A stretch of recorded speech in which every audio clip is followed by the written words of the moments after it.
Donc, si Dieu savait que l'homme allait chuter, pourquoi Dieu a-t-il permis la création d'un univers où le péché pouvait exister? Déjà, ce qu'il faut savoir, c'est que le salut n'est pas la conquête de quelque chose de perdu. Ça veut dire quoi, homme de Dieu? Expliquez, s'il vous plaît. Lorsqu'on parle du salut, on n'est pas en train de dire de conquérir quelque chose qui a été perdu. Vous allez entendre beaucoup d'hommes de Dieu qui disent que Adam et Ève ont péché, et donc comme ils ont péché, Dieu a envoyé Jésus pour venir nous racheter parce qu'on a été vendus au péché. Oui. En réalité, l'apôtre Paul essaie d'emmener les Juifs à la compréhension. Il prend des images pour expliquer le concept du salut. Mais en réalité, rentrons dans l'analyse.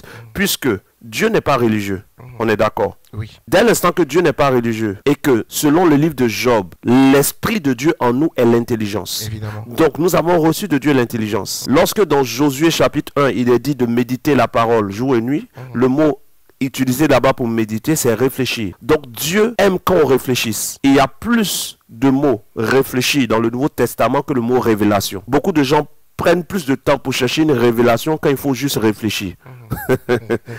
Ils cherchent, Seigneur, révèle-moi. Or, parfois, il faut juste être intelligent. Oui. Or, l'intelligence est une racine divine en nous. Et donc, si on considère dans l'intelligence que Dieu nous a donnée et dans la réflexion, nous ne pouvons pas dire que le salut est une reconquête de quelque chose de perdu. Parce que ce qu'on perd, on peut le reconquérir, on est d'accord. Oui. Mais si le salut, c'est de vivre éternellement avec Dieu, sachant que Adam et Ève étaient créés directement sur terre, pouvait-on dire qu'ils avaient le salut? Ah, ça c'est une question. Dès l'instant qu'Adam et Ève sont créés directement sur terre, on ne parle pas du salut. Adam et Ève n'avaient pas le salut. Oui, mais homme de Dieu, si vous permettez. Oui. Normalement, Adam et Ève sont créés sur terre pour vivre éternellement. Et ils ne sont pas créés sur terre pour vivre éternellement, puisque le salut, c'est vivre éternellement avec Dieu, être immortel. Mais on se rend bien compte que Adam et Ève, pendant qu'ils sont sur terre, il leur dit de ne pas manger le fruit de l'arbre de la connaissance du bien et du mal, mais ils peuvent manger de tous les fruits. Lorsque Adam et Ève se trompent ou désobéissent pour manger le fruit de la connaissance du bien et du mal, les anges qui sont envoyés disent, maintenant que l'homme est devenu comme l'un d'entre nous en ce qui concerne le bien et le mal, empêchons-les de prendre de l'arbre de la vie et de vivre éternellement. Évidemment. Pourquoi on empêche quelqu'un de prendre de l'arbre de vie, de vivre éternellement, si cette tête est déjà éternelle? Donc Adam et Ève n'étaient pas éternels. Ok. La preuve qu'ils n'étaient pas éternels, c'est qu'on les a empêchés de prendre le fruit de l'arbre de la vie éternelle, de peur qu'ils vivent éternellement. Donc de base, Adam et Ève étaient mortels. Donc quelqu'un me dira, mais pourquoi Dieu dit, le jour où vous en mangerez, vous mourrez? Le mot hébreu traduit par vous mourrez, c'est vous mourrez prématurément. C'est un mot qui s'écrit M-U-W-H, qui signifie mourir avant son temps. Et on va bien voir que quand Israël va désobéir à Dieu, dans le livre de Nombres, dans le livre de Deutéronome, Dieu va dire, si, par Moïse, si vous n'obéissez pas à la voix de l'Éternel, votre Dieu, vous mourrez. Le mot vous mourrez là-bas est mis au futur. C'est lorsqu'ils vont désobéir qu'ils vont mourir. Oui. Mais c'est le même mot qui est utilisé dans Genèse. Ok. Pour dire à Adam et Ève, vous mourrez. Donc, Adam et Ève n'ont pas été créés sur terre pour vivre éternellement sur terre, sinon le corps d'Adam et Ève n'aurait pas été fait de poussière. Dieu créa l'homme de la poussière de la terre. Ça veut dire que, de base, avant même que Adam et Ève, l'esprit appelé Adam et Ève, ne soit mis dans le corps d'Adam et Ève, Dieu avait prévu que le corps ait une durée de temps limitée. Ok. Voilà pourquoi Ecclésiaste 12 dit, le corps retourne à la poussière et l'esprit retourne à Dieu. Donc Dieu, dans l'être humain, a mis deux parties essentielles, une partie temporelle, une partie éternelle. Ok. Donc le corps a été tissé de la poussière. Et ce n'est pas quand Adam et Ève ont mangé le fruit de l'arbre de la vie que le corps a été fait de poussière. Donc avant même qu'ils ne désobéissent, leur corps était déjà de poussière. Donc destiné à retourner à la poussière. Évidemment. Avant qu'Adam et Ève ne désobéissent, il leur était dit de manger les fruits. Oui. Celui qui mange doit maintenir sa vie. Évidemment. Parce que s'il ne mange pas, il meurt. Il meurt. Donc ouais. Adam et Ève pouvaient mourir. Parler du salut, ce n'est pas parler de quelque chose qu'on a perdu. Parce que pour perdre quelque chose, il faut l'avoir eu. Oui, il faut l'avoir eu, oui. Oui ou non? Oui. tout à fait. D'accord. Qu'est-ce que le salut? Le salut, c'est vivre, être sauvé, vivre éternellement avec Dieu après avoir vécu une vie, Si on définit que le salut, c'est être sauvé du péché. être sauvé du péché, voilà. Donc Adam n'a jamais été sauvé.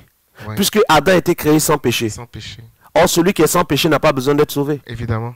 Donc Adam n'avait pas le salut. Adam n'avait pas le salut, oui. Puisqu'on te sauve de quelque chose. Et si vous C'est me fort ce que vous dites. Hein. si vous me permettez, C'est pour ça que je dis, élevez, pour ceux qui suivent ce live, élevez votre niveau de réflexion. Les lives de cette saison, j'ai reçu l'ordre du Père de ne pas diminuer le niveau, mais de ne pas le rendre trop non plus. Je ne suis pas en train de dire que j'ai vu mieux que vous. Je veux juste que, après un live, vous prenez le temps de le réécouter parce que la profondeur est profonde. Le salut n'est pas quelque chose que nous perdons. Parce que pour perdre quelque chose, il faut l'avoir obtenu.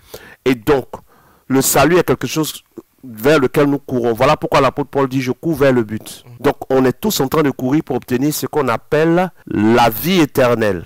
Adam, donc, n'avait pas la vie éternelle pour perdre la vie éternelle. Donc, quand Adam désobéit, il n'a pas perdu le salut. Pour dire qu'on a besoin maintenant de chercher le salut.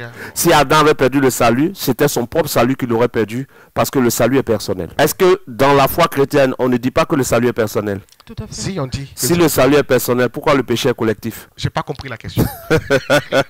Les gens prêchent. La religion dit beaucoup de choses. Et dans ce que la religion dit, il y a un mélange de vrai et de faux. Mais le venin du poison aussi est pareil. Et il y a beaucoup de protéines dedans, mais c'est mortel. Donc, la religion nous dit que le salut est personnel. La religion nous dit que Dieu va nous juger individuellement. Mais la religion dit que le péché d'Adam est pour tous. Comment le salut peut être personnel, mais le péché peut être collectif? C'est-à-dire le péché d'un seul est le péché de tous, mais le salut de un n'est pas le salut de tous. Dieu serait injuste dans ce cas-là. Si Adam avait eu le salut, nous savons qu'il ne l'avait pas, parce que le salut c'est de vivre éternellement. Or Adam n'était pas éternel.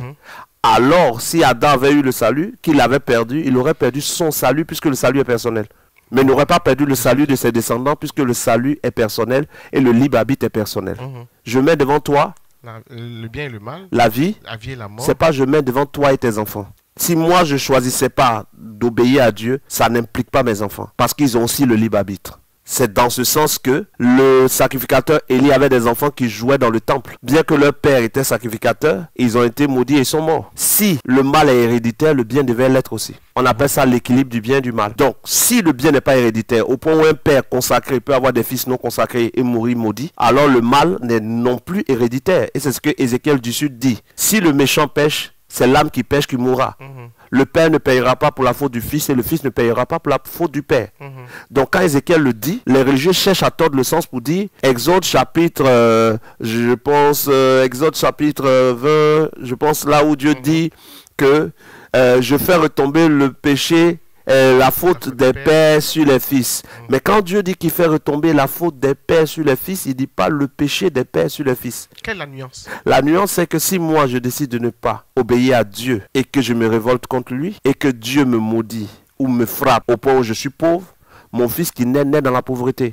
Il supporte les conséquences de ma faute, mais il n'est pas le fautif de cette faute. En clair, il subit un peu ce que il vous avez fait. subit la conséquence. Parce que l'enfant qui naît riche n'est né que dans une famille où le père est riche. L'enfant qui naît pauvre n'est tombé que là où quelqu'un a été maudit ou bien a perdu quelque chose. Ça. Donc, les enfants subissent les conséquences des actes des pères. C'est ce qu'il est en train de dire. Mais Dieu ne tient pas responsable les fautes des pères en voyant les fils comme fautifs. Non, mais les fils vont subir. C'est clair. Voilà.